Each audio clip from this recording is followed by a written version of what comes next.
Oh, hello, friends. It's me again, Mr. Proft, coming to you from my guest room here in sunny Santa Monica, California. Some of you were saying that it's hard to hear me on these videos, that the volume is down too low. So ask and ye shall receive. Well, what I ended up doing was I went out and bought a fancy new microphone, just like a proper YouTuber. So hopefully you guys can hear me a lot better today than last time. What are we going to be talking about now that you can hear me? We've been talking about toys, and we've been talking about words that describe the toys. Also, we've been talking about words that describe the things that we do with toys, describes the way we play with toys. For instance, I have here a toy car. This actually belonged to my son Matthew when he was little. We kept all of our kids' toys. We have like buckets and buckets and buckets of toys out in the garage. So I went out and grabbed one. So, what are some words I could use to describe this toy car? What are some of the attributes of this toy car?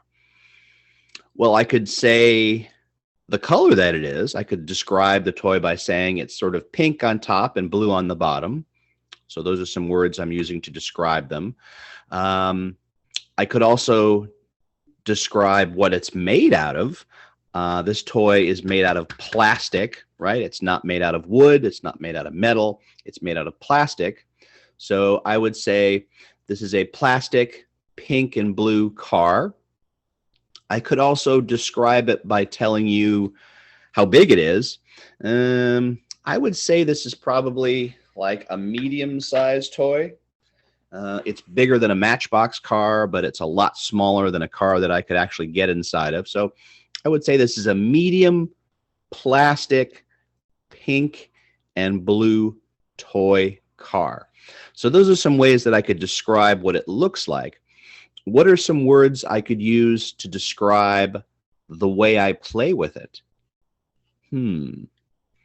Well, think about it. If you were playing with a car, how would you be playing with it? What would you be doing it?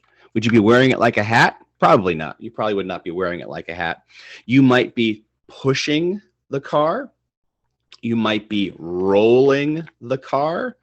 Another thing I used to love to do, or my kids and I used to love to do, is we would take cars and we would crash them into each other, or we would crash them into blocks, or we would crash them into walls. So that's another way I could describe how I'm playing with the toy. I could say I'm crashing my car, I'm driving my car, I'm rolling my car. Or you can pretend it's a stunt car and you're jumping. You're jumping your car.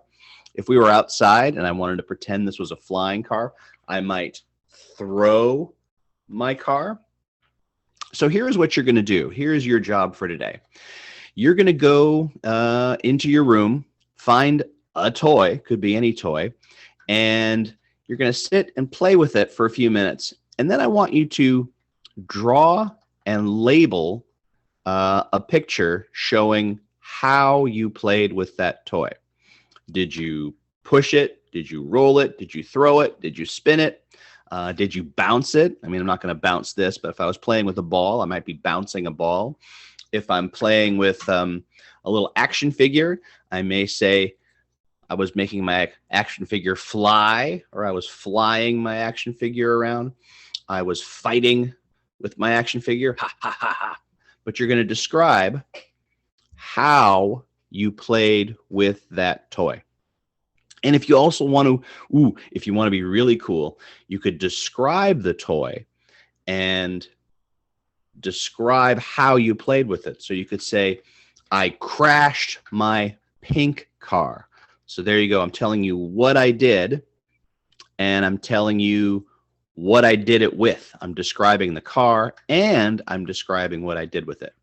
So find a toy, play with it, draw and label a picture showing how you played with it.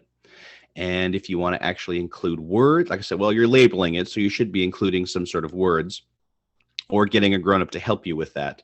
But draw and label a picture showing how you played with your toy. And of course, afterwards, you're going to want to take a picture and send it to me or Miss Dano, because we want to see what you guys are doing out there. All right, so that's your assignment. Glad you can hear me. Get to work. I will see you tomorrow. Proft out.